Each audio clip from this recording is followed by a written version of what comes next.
So today's question is whether India would survive a two-front war with China and Pakistan at a time.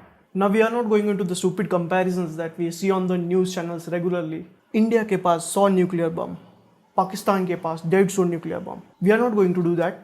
I know these kind of calculations are important, but not for you and me. These kind of shows regularly happen on news channels and these are nothing but pure entertainment. The only purpose of this kind of shows is to feel good about ourselves. Now you will say how you can be that sure. That is because I was the part of that crowd. I have been watching news channels since I was in the 3rd standard, and whenever there was a India-Pakistan conflict, the news anchors would jump and start comparing India's military with the Pakistan's military. India has 3,000 tanks, Pakistan has 2,000 tanks. We have 1,000 more tanks, dopamine release, instant happiness. Now it would be very hypocritical if I say that I don't enjoy that, because I am a patriotic person. I love military. I love military equipment. I like exploring, learning about military equipment. If you ask me to talk about main battle tanks, fighter aircrafts, I would talk for an hour. I will admit that I like these kind of shows. I like these kind of comparisons. But recently we had a border skirmish with China, and these news channels again started these comparisons of militaries. And I don't think that many people would have got that cheap high that we get when we compare India's military strength with Pakistan's military strength. Because whenever we compare our military strength with China, everything is double. We have 100 tanks, they have 200 tanks. We have 100 aircrafts, they have 200 aircrafts. So I don't think it is necessarily a bad thing to compare these kind of, or to do this kind of military analysis. But we should also be conscious about our intentions. Are we doing this to find gaps in our preparedness, or are we doing just to get a cheap high? So today we are not going to do any comparisons, but we are going to learn about geography. Now don't run if you don't like geography. I'm not going to take any lecture. We are just going to talk about and learn about India's boundaries, land boundaries and sea boundaries. Now on the screen you can see the map of India. Let me draw some directions for you. That way it will be easier for us to understand. So let me draw something like this.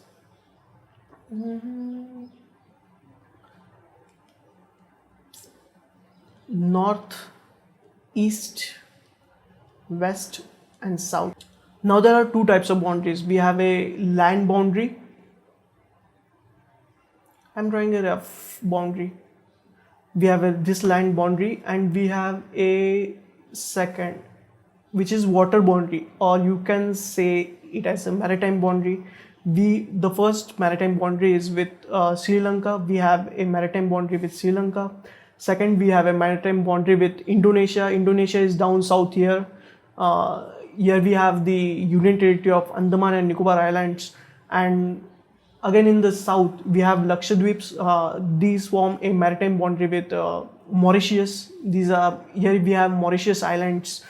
Now let's look at the land boundaries which we have with other countries. Theoretically we have 7 countries which we form a land boundary with, but for practical reasons these are only 6 countries. I will explain that in the latter part of this video.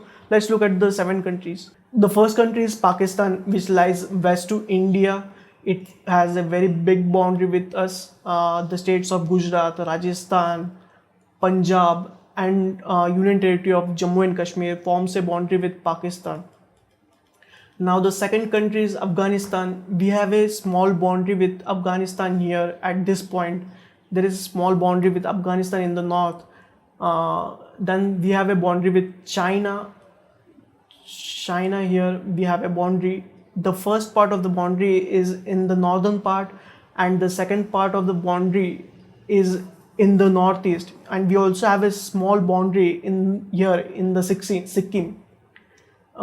Sikkim has a boundary with China. Fourth country is Nepal. Nepal also has a very big boundary with India. The fifth country is Bhutan. Bhutan is a very small country. It also has a very small boundary with India. Now the sixth country is Bangladesh. It lies east to India. It has a very big boundary with India. The seventh country is Myanmar. It also lies to the east of the country. It has a fairly sized boundary with India.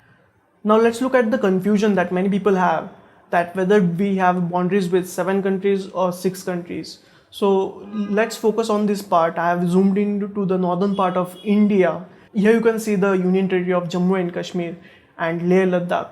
Now here you can see that we have a small boundary with Afghanistan. Afghanistan's narrow part here you can see forms a boundary with the northern part of India.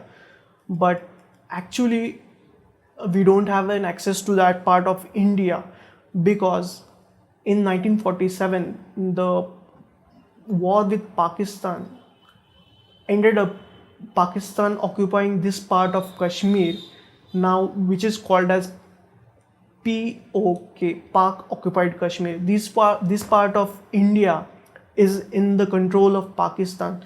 So practically we don't have an access to border with Afghanistan.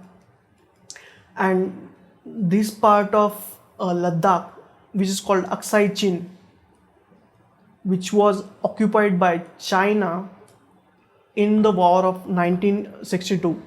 So actually major part of Jammu and Kashmir and Leh Ladakh is occupied by these both countries, and that is why for practical reasons we only have boundaries with the sixth country, the seventh country, Afghanistan. The boundary, practical reasons we don't have access to that boundary. But according to the Constitution of India, this POK is part of India. So legally through Indian Constitution we have boundaries with Afghanistan. Now coming to the question, if we have a situation where we have a two-front war with Pakistan and China, what would we survive? Would India survive? The answer is yes. But that is not the question. The question is, are we prepared for a two-front war? And answer to that is no. Because we don't have the equipment, we don't have the proper training right now to deal with the situation in a two-front war. That's it for today. I think you have learned something about geography. I don't claim to be an expert in geography, but I think you have learned something and I have learned something. So that's it for today. Bye bye.